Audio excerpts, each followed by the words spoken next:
आदरणीय अभिभावकों और प्रिय विद्यार्थियों, सुप्रभात। आज का सुविचार, अपने आप को चुनौती देने का प्रत्येक प्रयास अपने आप को जानने के लिए श्रेष्ठ है। दोबारा से सुविचार सुनिए। अपने आप को चुनौती देने का प्रत्येक प्रयास अपने आप को जानने के लिए श्रेष्ठ है। तो बेटा आज हम अपना हिंदी व्याकरण का संज्ञा के विकार पढ़ेंगे। संज्ञा के विकार में हम लिंग, वचन और कारक के बारे में पढ़ेंगे और ये सब चीजें आप पढ़ चुके हो पहले क्लास में। आपको ये अच्छे से आते भी होंगे। तो थोड़ा सा आप देखिए, जानिए कि सबसे पहले लिंग क्या होता है, वचन क्या होता है और कारक क्या होता है, ये सब जानेंगे अभी। तो देखिए बेटा, सबसे पहले लिंग। लिंग किसे कहते हैं? शब्द के जिस रूप से स्त्री जाति और पुरुष जाति का बोध हो उसे लिंग कहते हैं। क्या है? शब्द के जिस रूप से स्त्री जाति और पुरुष जाति का बोध हो उसे लिंग कहते हैं। जैसे कि रुचि, निखिल, लिखा भी हुआ है जैसे कि रुचि और निखिल। अब देखिए, रुचि नाम से क्या है, ऐसा लग रहा है कि लड़की का नाम है, तो क्या वो स्त्री जाति का बोध हो रहा है। और निखिल नाम से किसका हो रहा है? पुरुष जाति का बोध हो रहा है। ठीक है बेटा, इस तरह से आगे देखिए। लिंग के भेद। लिंग के दो भेद होते हैं, पुल्लिंग और स्त्रीलिंग। पुल्लिंग और स्त्रीलिंग। लिंग के कितने भेद होते हैं? पुल्लिंग और स्त्रीलिंग। और संस्कृत में आपने लिंग के कितने भेद पढ़े हैं? 3 भेद पढ़े हैं, पुल्लिंग, स्त्रीलिंग और नपुंसकलिंग। ठीक है बेटा, लेकिन हिंदी व्याकरण के अनुसार हमारे लिंग के 2 ही भेद होते हैं, पुल्लिंग और स्त्रीलिंग। अब पुल्लिंग क्या होता है? जब पुरुष जाति का ही बोध होता है, जिस शब्द रूप से पुरुष जाति का बोध होता है उसे पुल्लिंग कहते हैं। जैसे मैंने अभी बताया था, नाम से भी ले सकते हैं, मोहन। ठीक है, या वह खेल रहा है, तो वह क्या है? खेल रहा है, पुल्लिंग का बोध हो रहा है एक तरह से। ठीक है, जो संज्ञा शब्द था वो या सर्वनाम शब्द था वह हमारा पुल्लिंग का बोध हो रहा है। अगर ये आ जाता वह खेल रही है, तो वह सर्वनाम शब्द स्त्रीलिंग का बोध कराएगा। ठीक है, इस तरह से। अब है स्त्रीलिंग, ये तो पुल्लिंग था, अब है स्त्रीलिंग। तो जिस शब्द रूप से स्त्री जाति का बोध हो उसे स्त्रीलिंग कहते हैं। उदाहरण मैंने अभी आपको दोनों समझाए भी हैं। पुल्लिंग में तो जैसे वह खेल रहा है, या नाम से हो गया मोहन, और स्त्रीलिंग में वह खेल रही है, या जैसे सीता है, गीता है, नाम से भी हम पता कर सकते हैं कि पता चल जाता है कि किसका, स्त्री जाति का है या पुरुष जाति का है। ठीक है बेटा, अब देखिए वचन। ये तो था हमारा लिंग। लिंग के बारे में आपने समझा भी। अब देखिए वचन। वचन देखिए, शब्द के जिस रूप से उसके एक अथवा अनेक होने का बोध हो उसे वचन कहते हैं। क्या कह रहे हैं कि एक अथवा अनेक होने का बोध हो उसे वचन कहते हैं। और वचन जैसे कि पार्क, लड़की, बच्चे, लड़कियां आदि। अब देखिए इसमें एक और अनेक होने का, ये पार्क का ऐसे लग रहा है एक ही है, जैसे एक से ही, और लड़की भी एक है, और बच्चे बहुत सारों से है, लड़कियां बहुत सारी लड़कियों से है। ठीक है, इस तरह से ये क्या है? वचन। अब वचन के भेद देखिए। वचन के भी 2 भेद होते हैं, एक वचन और बहुवचन। और जबकि आपने उसमें संस्कृत में जो पढ़ा है, वचन के कितने भेद होते हैं? 3, एक वचन, द्विवचन और बहुवचन। संस्कृत में आपने ये पढ़ा है। ठीक है, लेकिन हिंदी व्याकरण में हमारे वचन 2 ही होते हैं, एक वचन और बहुवचन। तो एक वचन जिससे एक ही चीज का बोध होता है वो एक वचन होता है, जैसा भी बताया, पार्क, लड़का। और बहुवचन जिससे अधिक संख्याओं का बोध होता है वो बहुवचन कहलाता है, जैसे लड़कियां, लड़के, छात्राएं, इस तरह से। ठीक है, अब देखिए कारक। तो लिंग और वचन आपको समझ में आ गया होगा बेटा। अब देखिए कारक। कारक में संज्ञा और सर्वनाम के जिस रूप से उसका संबंध वाक्य के अन्य शब्दों तथा क्रियाओं के साथ पता चले से कारक कहते हैं। दोबारा से पढ़िए, देखिए अच्छे से।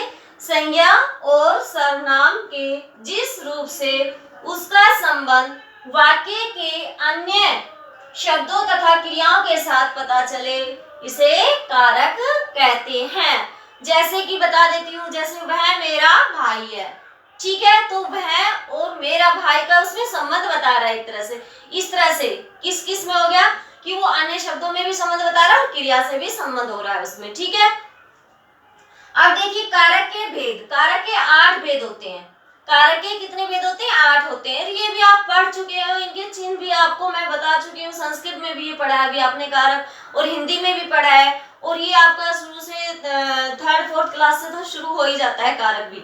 ठीक है बेटा, तो देखिए आप कारक, कर्ता, ने, परसर्ग या चिन्ह एक ही माना जाता है, या तो परसर्ग या चिन्ह। ठीक है, परसर्ग या चिन्ह एक ही चीज होती है। तो देखिए कर्ता, ने, क्या चिन्ह है इसमें? ने। इसकी पहचान क्या है कि जो संज्ञा या सर्वनाम के द्वारा क्रिया को करने वाला या क्रिया को करने वाला, कर्ता क्या होता है? क्रिया को करने वाला, क्रिया को करने वाला। उदाहरण के लिए जैसे राम ने खाना खाया, ठीक है, राम ने खाया या राम ने पढ़ा। ठीक है, तो देखिए अब कर्म, कर्म को, कर्म का क्या चिन्ह है? को।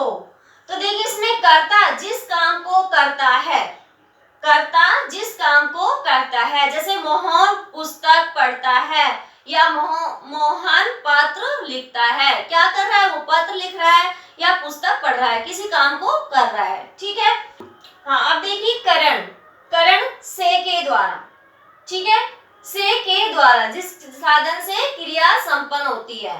ठीक है, किसी के द्वारा क्रिया पूरी होती है या कोई भी कार्य संपन्न होता है। ठीक है बेटा, तो जिसमें करण में जैसे माँ चाकू से फल काटती है, तो किसके द्वारा क्रिया हो रही? चाकू के द्वारा।